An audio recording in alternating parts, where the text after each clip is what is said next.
They always tell you to avoid looking directly into a mirror at night. They say the mind plays tricks on you in the dark, that it invents shapes in the shadows. I used to believe that. I used to think the human brain was just a fragile thing, easily fooled by a flickering light or a tired mind. But last night, at exactly 3 a.m, I woke up to a rhythmic tapping on the glass. It wasn't the chaotic clicking of rain against the pane. It was deliberate.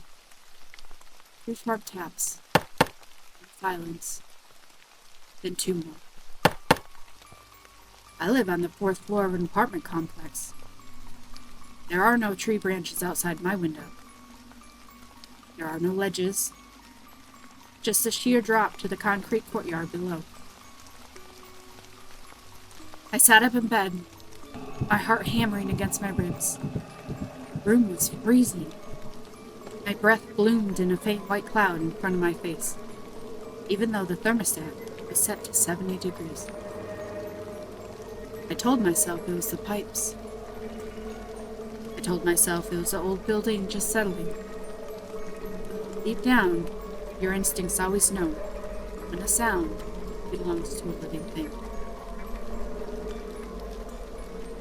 I slipped my feet into my slippers, trying to make as little sound as possible. The floorboards were icy.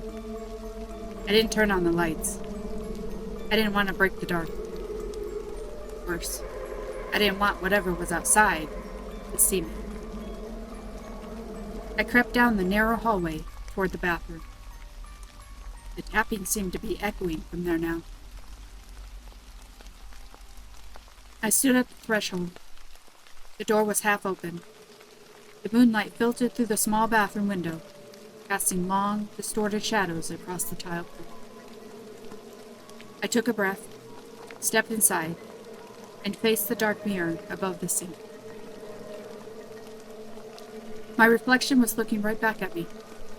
It stood perfectly still, illuminated by the pale gray light of the moon. I looked at my own eyes in the glass.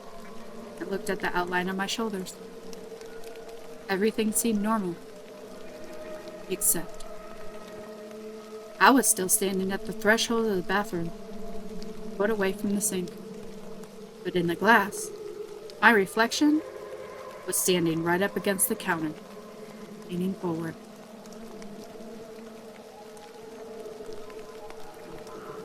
I was frozen. I wanted to blink, rub my eyes, wake up from what had to be a nightmare. But I couldn't move. And then, the reflection smiled. It wasn't my smile. It was too wide, too sharp. My hands were hanging limp at my sides. But in the mirror, the reflection slowly lifted its right hand. It raised its index finger, placed it against the inside of the glass. The sound didn't come from the window outside. It was coming from the mirror. Inside. My blood turned to pure ice. The reflection wasn't mirroring me at all. The mirror wasn't a reflective surface anymore. It was a window.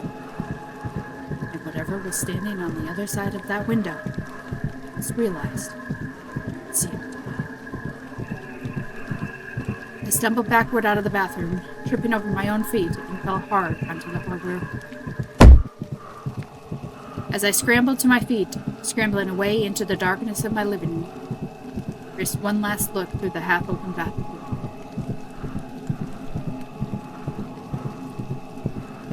The reflection in the mirror was no longer standing by the sink. The bathroom in the glass was completely empty. And then I heard it. Not from the bathroom, not from the mirror. I heard the soft, wet sound of bare footsteps stepping out of the dark bathroom doorway and onto the carpet of the hallway, right behind me.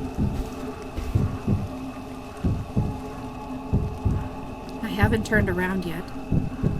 I'm sitting on my living room couch, staring at the blank screen of my television, writing this all down on my phone. Because in the reflection of the black TV screen, I could see someone standing directly behind my couch. And they are waiting for me to look up.